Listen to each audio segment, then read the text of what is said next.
Assalamualaikum warahmatullahi wabarakatuh. Halo Sobat Healthy, senang sekali kami kembali menjumpai Anda masih bersama dengan Ngobras, Ngobrol Asik dan Sehat. Masih bersama dengan podcast Dinas Kesehatan Kabupaten Probolinggo. Ya Sobat Healthy, hari ini saya mau ngajakin Sobat Healthy mengupas topik kesehatan yang penting banget nih untuk kita tahu bersama, yaitu ASI eksklusif. Nah, bagi yang saat ini tengah mengandung atau mungkin calon mamah-mamah muda, wajib banget tahu info penting ini. Saat ini tentu dong saya tidak sendiri, saya sudah bersama dengan, nah kenalan nih sama beliau. Soalnya saya juga baru ini sama beliau, baru kenal maksudnya. Nah bismillahirrahmanirrahim ya, saya sapa beliau terlebih dahulu. Dr. Komang Ayu RP, maksud kami R-nya itu R Purnamaningsih MSc SPA, beliau dokter spesialis anak pada RSUD Waluyo Jati Kraksaan. Halo dokter. Halo Mbak. Sehat dokter. Sehat. Nah dokter Komang, ini panggilnya apa nih dok? Yang paling enak ini dok biasanya? Biasanya Nama panggilannya keren. Ayu. Dokter Ayu. Iya. Dokter Ayu. Karena namanya ini cantik banget ya. Kalau saya lihat itu Purnamaningsih. Ayu kan pemirsa. Nah kebetulan jadi saya biasanya itu kalau narsum kita itu biasanya bapak-bapak, kali ini seger banget ini. Dokter Ayu, kita mau ngobrolin ASI eksklusif dokter. Dimana ASI eksklusif, aduh belibet banget ya. Apa saya ini nervous gitu, saya ketemu sama dokter Ayu nih. Biasanya nggak gitu juga gitu. Nah dokter Ayu, ASI eksklusif Fondasi Emas Kehidupan. Nah berbicara ASI dok, ya kita singgung terlebih dahulu ini ASI kalau misalnya di keterangan medis itu apa sih dok, itu istilah medisnya gitu. Kenapa ASI, apa ASI ini? Begini ya, kita tidak bisa memungkiri nih ya bahwa peranan ASI itu sangat penting. ASI itu memberikan nutrisi yang terbaik. Betul. Seperti halnya bahwa kita menanamkan sesuatu yang dasar pada bayi untuk mencapai tumbuh kembang yang optimal. Jadi di sini penting sekali kita mengetahui apa sih manfaat ASI, kenapa sih harus ASI di kehidupan ibu-ibu saat ini tuh mungkin ASI bukan menjadi prioritas ya kalau berdasarkan pengalaman saya selama praktek. Jadi bagaimana kita harusnya bisa memberikan nutrisi sebagai dasar untuk anak itu nantinya tumbuh kembang yang optimal sampai nanti dia dewasa. Ya. Kemudian kalau kita tahu tadi udah disinggung sama dokter Ayu, mungkin saat ini banyak ya ibu-ibu ini yang masih belum memprioritaskan ASI gitu, dan dianggap masih istilahnya ya sudah, ketika saya melahirkan saya menyusui ya, ketika udah nggak keluar ya udah pasrah gitu aja. Nah ada istilah ASI eksklusif dok. Nah ini apa maksudnya gitu? Nah, ASI eksklusif ini pengertiannya begini ya, bahwa si bayi mendapatkan hanya ASI, tidak boleh cairan apapun selain ASI sampai bayi itu berumur 6 bulan. Jadi pada saat lahir nih misalnya ASI belum keluar, kan sering tuh ASInya nggak keluar, akhirnya karena ini panik, bayinya nangis terus, dikasih susu formula. Pemberian susu formula di antara periode ASI selama 6 bulan itu tetap tidak dianggap sebagai ASI eksklusif. Jadi intinya ASI eksklusif itu adalah pemberian ASI saja tanpa cairan apapun selain obat. Misalnya dapat sirup atau drop dan sebagainya itu yang dianggap sebagai ASI eksklusif sampai dengan usia 6 bulan. Garis bawah tanpa cairan apapun ya, murni hanya ASI eksklusif. Dok, kemudian kenapa waktunya itu hanya 6 bulan gitu? Minimal ya dok ya, minimal. Kenapa gitu loh? Dari rekomendasi WHO atau perkumpulan-perkumpulan gizi ataupun gastroenterologi dunia memang disebutkan bahwa pemberian ASI eksklusif itu diberikan selama 6 bulan dan setelah itu bisa dilanjutkan sampai dengan 2 tahun. Tentunya harus ditambah dengan MPASI. Kenapa kok dipatoknya 6 bulan? Karena nutrisi pada bayi itu efektifnya atau maksimalnya protein, karbohidrat, energi dan yang lain-lain itu adalah di 6 bulan. Begitu setelah 6 bulan itu kandungannya akan berkurang. Sehingga untuk memenuhi kebutuhan bayi itu tidak cukup hanya mengandalkan ASI. Sehingga harus diperlukan tambahan nutrisi yang lain. Nah, nutrisi yang lainnya itulah yang harus mulai ditambahkan pemberian MPASI. Nah, itu akan jadi masalah juga pada saat MPASI itu diberikan terlambat. Karena ada yang menunda, takut alergi kah, takut apa. Iya. Betul. Itu nanti juga akan mengurangi kalori yang masuk. Karena yang kita harapkan adalah kalorinya cukup untuk kebutuhan bayi. Jadi di usia 0 sampai 6 bulan cukup hanya dengan intake cair, ASI, terutama ASI, itu akan memenuhi kebutuhan bayi. Sedangkan di atas 6 bulan kebutuhannya itu sudah bertambah, sementara ASI yang diberikan itu sudah tidak cukup untuk memenuhi kebutuhan kalori si bayi, sehingga harus diberikan tambahan makanan pendamping ASI. Oke. Seperti itu. Jadi ASI ini kalau kalau orang yang tahu kan hanya cairan ya, susu gitu. Tapi kan orang-orang ini banyak yang tidak mengetahui bahwasannya ASI ini kandungannya itu loh dok, itu jauh lebih lengkap, jauh lebih bermanfaat bagi bayi ketimbang susu formula dengan nilai rupiah berapapun gitu. Nah ini perlu tahu nih dok, masyarakat itu apa aja kandungan ASI itu dok. Nah, ini juga yang harus diketahui. Kadang stigma di masyarakat begini. Kadang pasien-pasien yang kontrol ke saya habis rawat inap, kalau saya tanya, Bu, ini minumnya apa, Bu? ASI kah atau susu formula atau campur atau mix? Ibu-ibu bilangnya mix, Dok, gitu loh. Ya. Itu yang sering dengan bangganya saya menggunakan susu merek ini, Dok.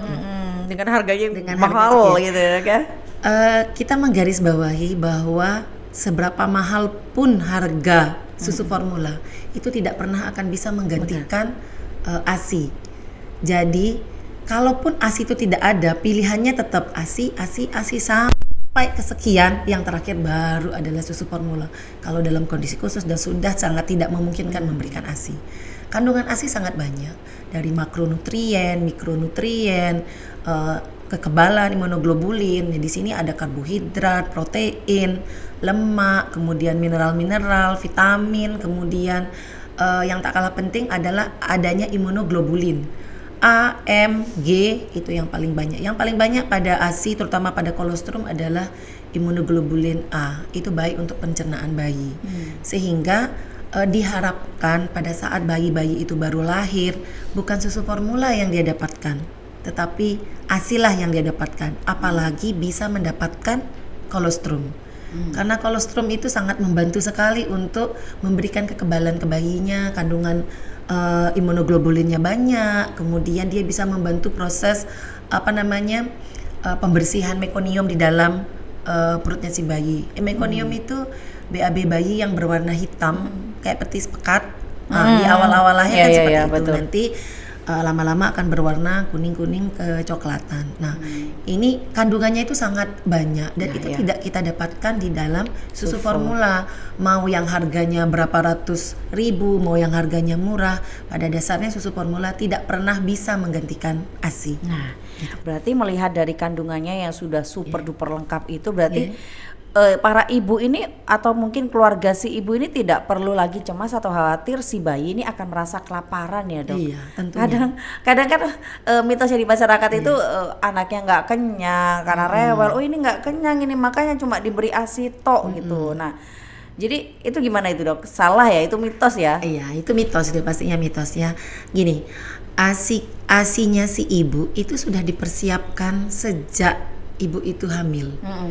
Jadi ada namanya proses laktogenesis, proses produksi dan pembentukan dan produksi ASI. Jadi dimulai dari pertengahan trimester 2 itu produksi pembentukan lobus, kemudian ductus di komponen payudara. Mungkin kalau kita bisa lihat dari ini kebetulan nih bawa payudara ya. Ini kalau kita lihat struktur payudara dikatasin mungkin kita, kelihatan? Agak ke atas ya, gitu ya kelihatan. Nah, ini di dalam struktur payudara kita kalau kita ke depan dok. Nah, agak gini. ke depan ke depan. Iya, betul. Nah, kalau kita lihat payudara, ini salah satu contoh payudara ya, kita buka. Di sini ada komponen, ini namanya alveoli payudara yang berkumpul menjadi satu lobulus membentuk saluran ductus, sinus, dan ini akan nanti yang keluar, yang dikeluarkan lewat puting. Ya, kuning-kuning ini bukan kelenjar payudara ya, ini adalah lemak. Proses ini terbentuk sejak pertengahan trimester kedua. Di sini ada peran hormon progesteron, estrogen, prolaktin. Nah, hormon-hormon ini yang akan menjaga gimana produksinya akan baik. Namun di sini akan semakin berkembang pada saat menjelang persalinan. Jadi produksi ininya bertambah. Berarti usia kandungan berapa bulan tuh dok biasanya? Apa? Pertengahan trimester kedua mulai di prosesnya, laktogenesisnya. Dan dia akan mulai ininya nggak mungkin ASI keluar pada saat ibu masih hamil. Trimester pertama, trimester kedua kan nggak mungkin. Iya. Jadi ada hormon yang mengatur biar yang sudah diproduksi ini nggak keluar gitu loh. Nah, itu hormon progesteron, estrogen, kemudian dijaga juga dengan hormon prolaktin. Nah, begitu bayi itu lahir, plasentanya dipotong, progesteronnya akan turun. Sehingga yang fungsinya untuk menghambat pengeluaran ASI, ini kan jadi sudah turun.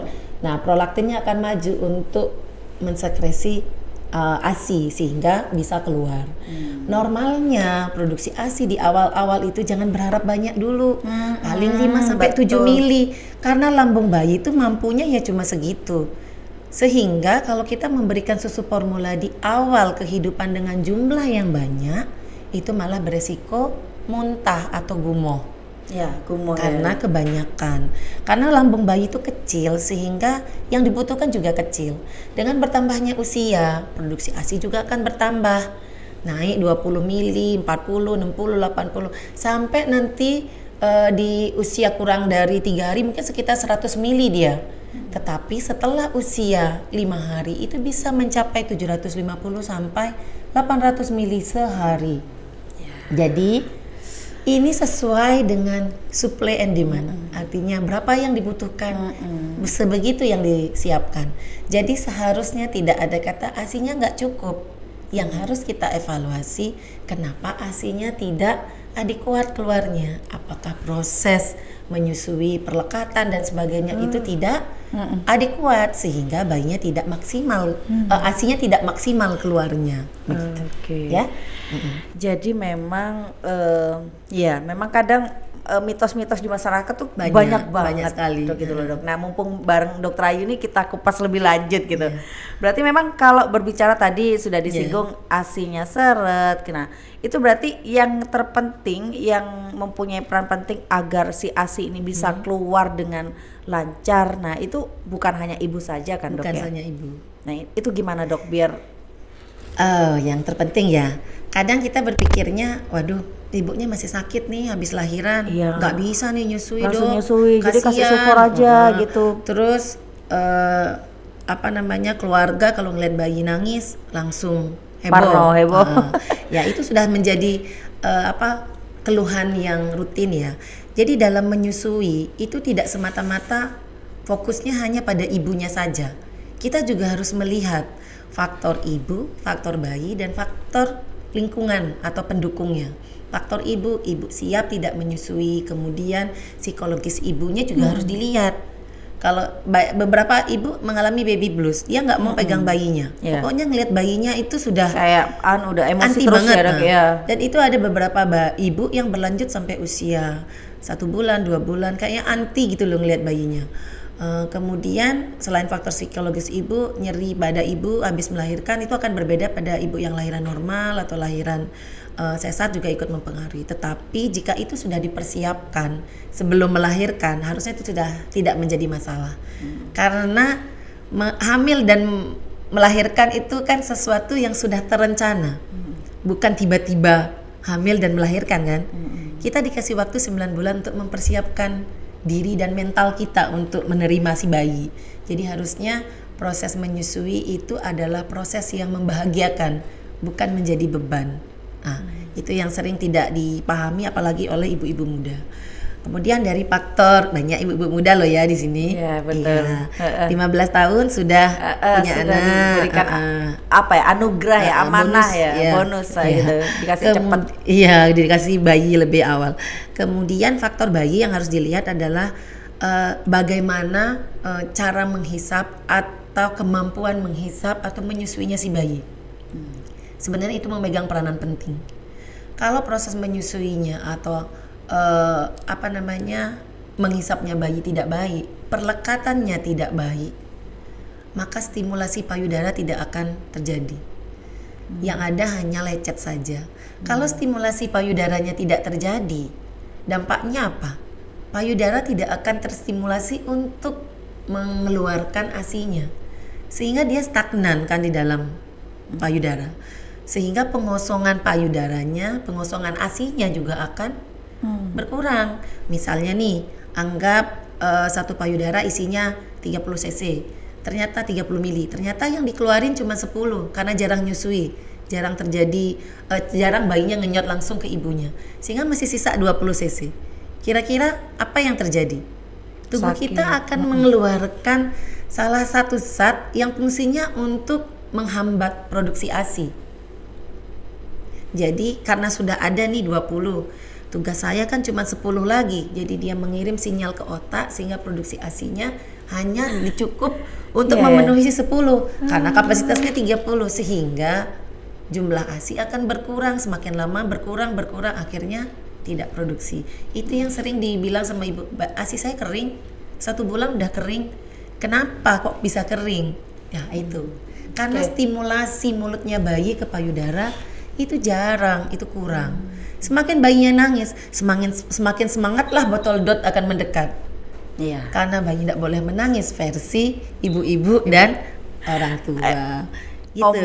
Omah sama apa ya? Omah sama Uti ya, oma, iya. Uti ya. Gitu. Dok, jadi tadi juga disinggung, ini mumpung masih disinggung terkait dengan daya hisap bayi dan boleh nggak nih dok, mumpung ini ada Posisi bayi ya. dipraktekkan ini dok gitu. Jadi posisi yang enak versi anak atau Versi bayi dan anak, ibu ya. itu gimana sih? Iya.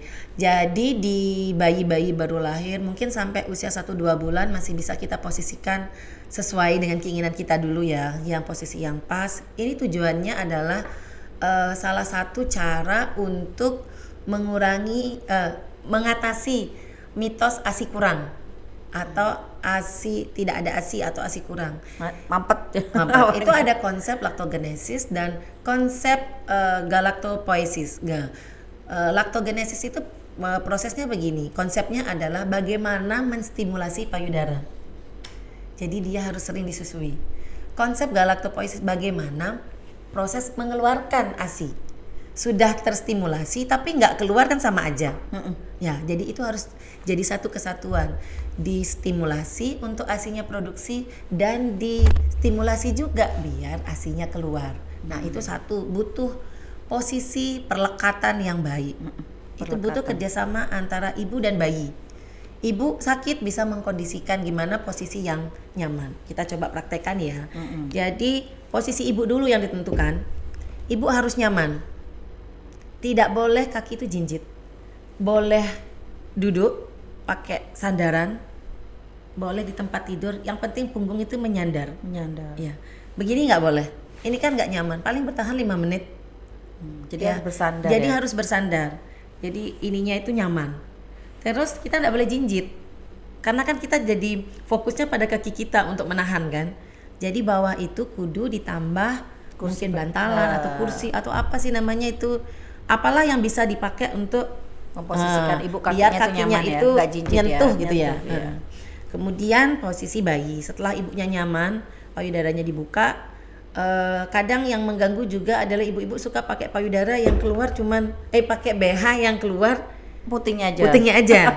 Padahal yang Betul. dibutuhkan bayi bukan hanya puting, tapi dia butuh sampai ke areola. Kalau cuman ininya doang, gini, mulutnya bayi akan mencucu, itu akan ditarik aja, ini akan menimbulkan lecet. Kalau sudah lecet dampaknya apa? Luka, ya? Ibunya kesakitan, habis itu psikologisnya juga terganggu, sakit. Mau ngelihat bayinya aja sudah trauma, Ngilu jadinya. Ngilu, akhirnya nggak jadi menyusui. Posisi bayi kita letakkan pada lengan bawah, ya. Tangan yang di satunya ini tergantung nanti posisinya ya, boleh kanan boleh kiri. Tapi sebagian besar ibu-ibu Kiri itu ya? lebih suka yang kiri. Iya. Karena kalau gini relatif agak ribet. Untuk ibu-ibu yang udah berpengalaman pasti posisinya adalah di kiri. Tangan yang mana nih, kanan boleh di depan begini. Kalau mengganggu boleh ke belakang. Ya, jangan pakai bedong pada saat menyusui. Oh iya. Kan dia nggak nyaman kalau dibungkus begini, dia nggak bisa ngapa-ngapain. Iya. Jadi dibuatlah senyaman mungkin juga untuk bayinya. Ya, di lengan bawah, kemudian badan bayi ini menghadap perut ibu. Oh, badannya menghadap perut Menghadap ibu. perut ibu. Oh. Nah, tangan kiri kita menyangga punggung. Sehingga dengan posisi begini, si telinga, lengan, dan kaki berada pada satu garis lurus. Kemudian tangan satunya ibu memposisikan payudara. Misalnya begini. Mengepaskan di payudara. Ya, jika ini posisinya sudah pas, hidungnya tidak nabrak ke payudara, tangan ibu bisa bergerak ke atas untuk memberikan sentuhan ke bayinya sehingga bayinya merasa lebih nyaman. Yang sering terjadi adalah pada saat menyusui kadang goyang. Itu bayinya nggak bisa tenang malahan. Ya. Iya ya dok ya. Iya, Bisa itu kan begitu otomatis. ya? Coba perhatikan nanti kalau ibu-ibu dan bapak-bapak yang baru jadi orang tua, kadang kalau periksa itu bayinya sudah saya ambil masih gini-gini gerak loh. Coba nanti diperhatikan. Bapak-bapaknya juga begini. Iya. Itu karena otomatis gitu loh. Jadi pada saat begini udah aman nih. Yang kita lihat adalah mulutnya bayi. Mulut bayi itu harus terbuka lebar dengan lidahnya menjulur keluar melewati rahang bawah. Kemudian payudara ada di bawahnya.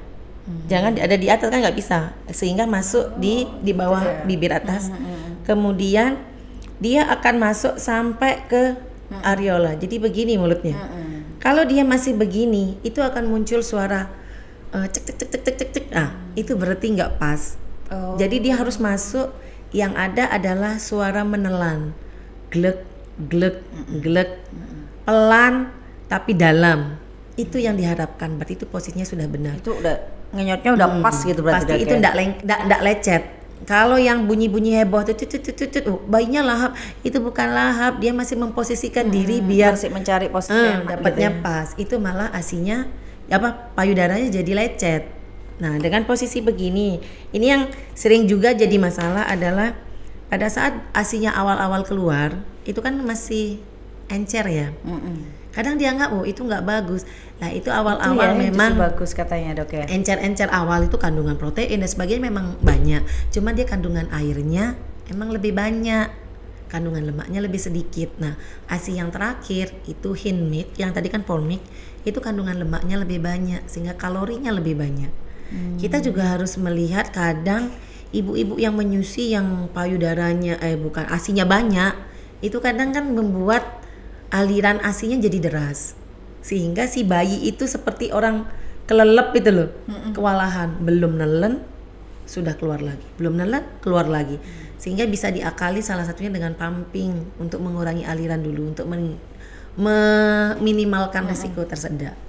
Oke, dok berarti yang paling bagus itu katakanlah si bayi ini menyusui langsung dari si ibu ya. Kalau di situasi tertentu misalnya ibu bekerja, boleh menggunakan ASI perah asalkan itu bisa masuk gitu loh. Nah, cuman idealnya bukan pakai dot, pakai sendok kah atau pakai gelas atau pakai cup feeder itu boleh di. Nah, kalau pakai dot karena prinsipnya itu tidak sama dengan menyusui langsung. Iya. Pakai dot dia Terbiasa nanti sama dotnya dok ya. bentuk ininya juga biasanya akan berubah. Kan dot jarang, memang ada beberapa dot yang bentuknya menyesuaikan dengan bentuk payudara, tapi tetap tidak bisa menggantikan. Karena di dot itu kan butuh tenaganya lebih banyak ya. Tidak ada variasi juga, ya gitu-gitu aja ngenyotnya. Kemudian si bayi kalau menyusui langsung beberapa kali kenyotan dia sempat ada berhenti sebentar, nafas, kemudian lagi. Itu jauh lebih bagus untuk mengatur antara saluran pernapasan dengan saluran penyerang. Kalau di penggunaan dot ngenyot berhenti napas, ngenyot berhenti napas. Kalau diperhatikan pasti seperti itu. Jadi sebenarnya tidak ada rekomendasi penggunaan dot. Cuman kenyataannya tidak sesuai dengan rekomendasi. Hampir semua bayi-bayi itu pakai dot. Pokoknya ASI Pokoknya gitu, apalagi dituang ibu di dot bekerja, gitu ya udah dotnya. Kadang dotnya sudah ada dulu sebelum bayinya lahir. Iya, gitu. Itu sebenarnya tidak boleh. Tetapi memang untuk bisa seperti itu, dukungannya harus kuat. Tidak hanya si ibu aja. Ibunya sudah sakit habis melahirkan, belum lagi dikomentari masalah ASI, terus tidak didukung, wah pasti gagal itu. Jadi harus kolaborasi. Terus kalau ada istilah puting tenggelam itu ada apa nggak sih sebenarnya, Dok? Sebenarnya ada, memang secara anatomi kan puting itu bervariasi ya. Terus yang perlu dipahami juga bahwa Tapi bukan alasan untuk tidak bisa menyusui ya. bentuk puting yang tidak cakep lah kita Tidak bilang, tidak cakep. nonggol, tidak siap untuk menyusui, atau bentuk ukuran payudara yang kecil ataupun besar itu tidak mempengaruhi proses menyusui, asalkan posisinya benar, pelekatannya benar. Kemudian untuk puting yang tenggelam bisa dimunculkan dulu dengan dia sering-sering menyusui, kan ketarik akhirnya juga sesuai, karena bayi itu pinter kok menyesuaikan dengan kondisi puting ibunya. Satu lagi yang tak kalah penting di sini, puting berbelah nggak boleh nyusui. Nah, itu saya ketemunya malah di sini.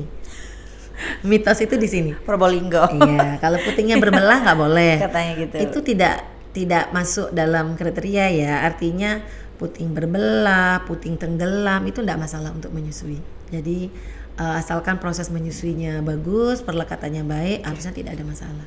Oke, Dok, pelekatannya udah baik, tapi bermasalah dengan produksi ASINya yang kadang masih belum keluar kencang atau apa. Nah, itu bisa nggak Dok? Ada tipsnya nggak Dok? Mungkin ada tips untuk meningkatkan Produksi ASI ASI, ya? ya produksi ASI. Nah, itu gimana Dok? Tipsnya balik dulu, kita harus menilai dulu kenapa sih ASINya ini nggak banyak. Kita lihat dulu sisi ibu, sisi bayi, dan sisi lingkungan. Sisi ibunya dulu dilihat, apakah ibu merasa tidak nyaman? Posisi perlekatan udah oke nih, tapi psikologis ibu terganggu. Iya. Itu juga akan mempengaruhi produksi ASI. Oh. Ah, Jadi pikirannya ibu tuh harus ibu tenang harus dulu, tenang. nyaman gitu ya. Ibu harus tenang. Sering saya godain bapak-bapak kalau nganterin istrinya kontrol habis melahirkan, Pak, biar ASINya banyak, ibu butuhnya tidak hanya Healing. waktu, Enggak ya Dok ya? dia butuh dukungan dari suami, butuh sesuatu yang membuat bahagia. Ya voucher Shopee lah Pak, atau apa, saya bilang gitu. Ibunya langsung bahagia. Gitu. Atau apa kek Pak, nasi bungkus yang isinya warna kuning-kuning juga boleh, saya bilang gitu. Kayak di Instagram, di Iya, iya, TikTok. iya, iya. Ya, karena membuat psikologis ibu tenang pada saat melahirkan itu gampang-gampang susah. Apalagi ibu yang tidak siap atau ibu yang sebenarnya dia tidak mau nih punya anak, itu juga akan mempengaruhi. Jadi psikologis ibu dulu yang diperbaiki. Kalau psikologis ibunya baik, produksi ASI pastinya akan lebih baik. Kemudian nutrisi ibu juga harus dilihat. Ada beberapa ibu yang habis melahirkan itu malah pengennya mengurangi makan karena berat badan berlebih. Tidak ada keharusan ini harus minumnya banyak, tapi kita harus melihat ada resiko dehidrasi pada saat si ibu menyusui, karena kan keluar, sehingga pada saat menyusui kudunya diekstra minum. Tidak ada kewajiban, ini harus minum jamu ini, jamu itu, enggak. Jangan memaksakan sesuatu yang tidak disenangi oleh ibu. Makanannya pun juga harus ditambah, kalorinya juga harus ditambah, karena kan harus berbagi dengan bayinya. Mungkin ditambah sekitar 400-500 kilokalori dalam sehari untuk memenuhi kebutuhan bayi, terutama protein, mungkin ya protein, lemak dan sebagainya. Kenapa? Karena pada saat menyusui itu kan kalsium ibu juga terpakai ya, sehingga ibu-ibu yang menyusui kadang pegel-pegel, sering pegel-pegel, nyeri-nyeri tulang, rambut rontok ya kan. Nah itu butuh tambahan suplemen kalsium dan vitamin D. Dari apa contohnya Dok kalau makanan? Protein bisa, ikan-ikanan itu kan kalsiumnya banyak. Kemudian kalau memang tidak adekuat ya tambahannya suplementasi kalsium. Makanya kalsium kan sering dikasih pada saat ibu-ibu menyusui gitu. Kemudian dari faktor yang makanan ibu sudah, dari faktor bayi juga harus dilihat. Perlekatan oke nih, tapi kok ASINya nggak keluar. Perlekatan saja tetapi menyusuinya nggak bagus, ngisapnya nggak bagus juga mempengaruhi. Misalnya bayi ada kelainan di oromotor, mungkin ada bibir sumbing, karena untuk menelan itu kan proses butuh bibir, lidah, rahang sama pipi. Kalau ada gangguan di area sana juga akan mempengaruhi. Perlekatannya ini sudah bagus sesuai teori nih, satu garis, ibu nyaman dan sebagainya. Tapi kalau menyusuinya hisapnya tidak bagus kan, menghisap dan menelannya terganggu kan juga akan ini. Nah, yang satu lagi ya faktor lingkungan. Lingkungan harus mendukung, harus tenang, tidak berisik lagi heboh-heboh nyusui. Ada yang bertengkar, ada yang ngomel-ngomel, lah ya nggak jadilah nyusui. Itu juga akan mempengaruhi proses menyusui, dan produksi ASI-nya juga pasti akan terganggu. Seperti itu. Jadi produksi ASI itu tidak semata-mata dari faktor ibu saja, bayi saja, atau lingkungan saja. Itu adalah kolaborasi dari semua. Yang terpenting dari itu adalah bagaimana stimulasi dari mulutnya bayi untuk ngenyot di payudara ibunya. Gitu. Tapi yang terpenting ya itu tadi ya harus menyusui langsung dari ibu. Kadang kan dengan PD-nya ibu-ibu ini karena sudah ASI-nya keluar terus kemudian ditaruh di dot. Nah, dia rasa saya sudah memberikan ASI eksklusif. Padahal kan makna ASI eksklusif itu yang menyusui langsung itu ya, Dok ya. ASI eksklusif itu tidak hanya sekedar menyusui langsung. Pokoknya pemberian Selama 6 bulan. selama 6 bulan. Cuman di sini yang harus diinikan adalah jika itu tidak langsung menyusui, itu dampaknya salah satunya ya proses involusi dari rahim. Kan pada saat kita menyusui ada hormon oksitosin yang keluar yang membantu kontraksi rahim kan. Sehingga dengan kontraksi rahim mengecil, kemudian juga sebagai salah satu alat kontrasepsi alami kan, pada saat kita menyusui eksklusif itu bisa menghindari terjadinya kehamilan. Karena nifas kan cuma 40 hari. Mungkin sudah ada berhubungan seksual dengan suaminya, sehingga dengan pemberian ASI eksklusif diharapkan juga sebagai salah satu KB alami. Tapi kalau dia tidak eksklusif pasti tidak bisa. Intinya kalau eksklusif itu adalah memberikan cairan, tidak boleh memberikan cairan apapun selain ASI selama 6 bulan. Masalah teknik pemberiannya, monggo mau dengan langsung boleh. Kalau dia bekerja kan tidak bisa. Dia bisa dengan menggunakan ASI perah. Cuman memang lebih bagus pakai sendok tadi itu ya. Sendok. Cuman memang mungkin lebih berasa nyusuinya kalau menyusui langsung. Tapi tidak masalah. Saya pendukung ibu-ibu yang bekerja karena saya pun sudah mengalaminya. Tapi sebelum kerja lah, kalau lebih baiknya di ASI dulu ya, disempatkan gitu ya. Di ASI kemudian pumping. Sebelum kerja juga harus mempersiapkan ini kira-kira berangkatnya berapa lama nih datangnya. Cukup nggak ya kebutuhannya ya? Oke. Ngomong-ngomong Dok, ASI ini ternyata tidak hanya baik untuk si bayi juga, tapi ternyata punya sisi kesehatan yang baik juga untuk si ibu. Oh iya. Nah, kira-kira ini Dok, saya juga pernah membaca ini bahwasannya bagi ibu yang sudah memberikan ASI pada anaknya itu juga akan mengurangi resiko kanker payudara. Iya. Nah, itu benar gitu Dok ya? Ya, sudah banyak penelitian yang membuktikan bahwa ibu-ibu yang menyusui dibandingkan dengan ibu-ibu yang tidak menyusui, resiko untuk kanker payudaranya jauh lebih kecil. Karena kan itu sudah ada ASI yang diproduksi, sudah dikeluarkan, dan ini harusnya tidak ada masalah kan. Nah, tapi pada ibu-ibu yang tidak menyusui, mungkin pada saat dia melahirkan kan produksi ASI tetap jalan karena kan sudah berlangsung sejak dalam kehamilan, sehingga itu kan stagnan di sana. Itu juga akan memicu terjadinya kanker. Nah, ASI yang stagnan itu juga harus hati-hati. Itu juga akan jadi masalah buat ibu-ibu. Terlepas dari kanker yang di kemudian hari ya, itu juga akan jadi masalah adalah pada saat ASI itu tidak keluar, terjadi bendungan ASI. Itu juga selanjutnya akan mempengaruhi kesuksesan dalam ASI eksklusif. Jadi ASI tidak hanya menguntungkan buat bayi, tapi juga tidak hanya buat bayinya, tapi buat ibunya. Karena begitu ASI-nya stagnan, ada bendungan, dampaknya apa?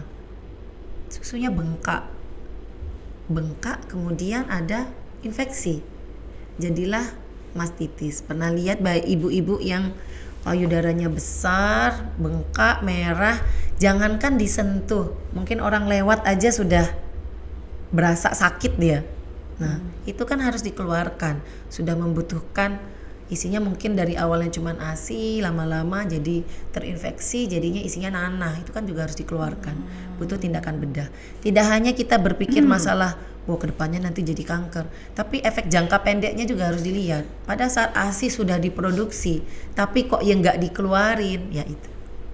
Makanya diharapkan atau direkomendasikan sering-sering pengosongan ASI. Jadi biar produksi ASI lancar, pengosongannya lancar sehingga tidak berisiko untuk terjadinya bendungan ASI itu. Tapi ASI ini akan ada sampai anak umur usia berapa, Dok? Selama itu dikenyot ya tetap ada. Selama bayinya tetap menstimulasi.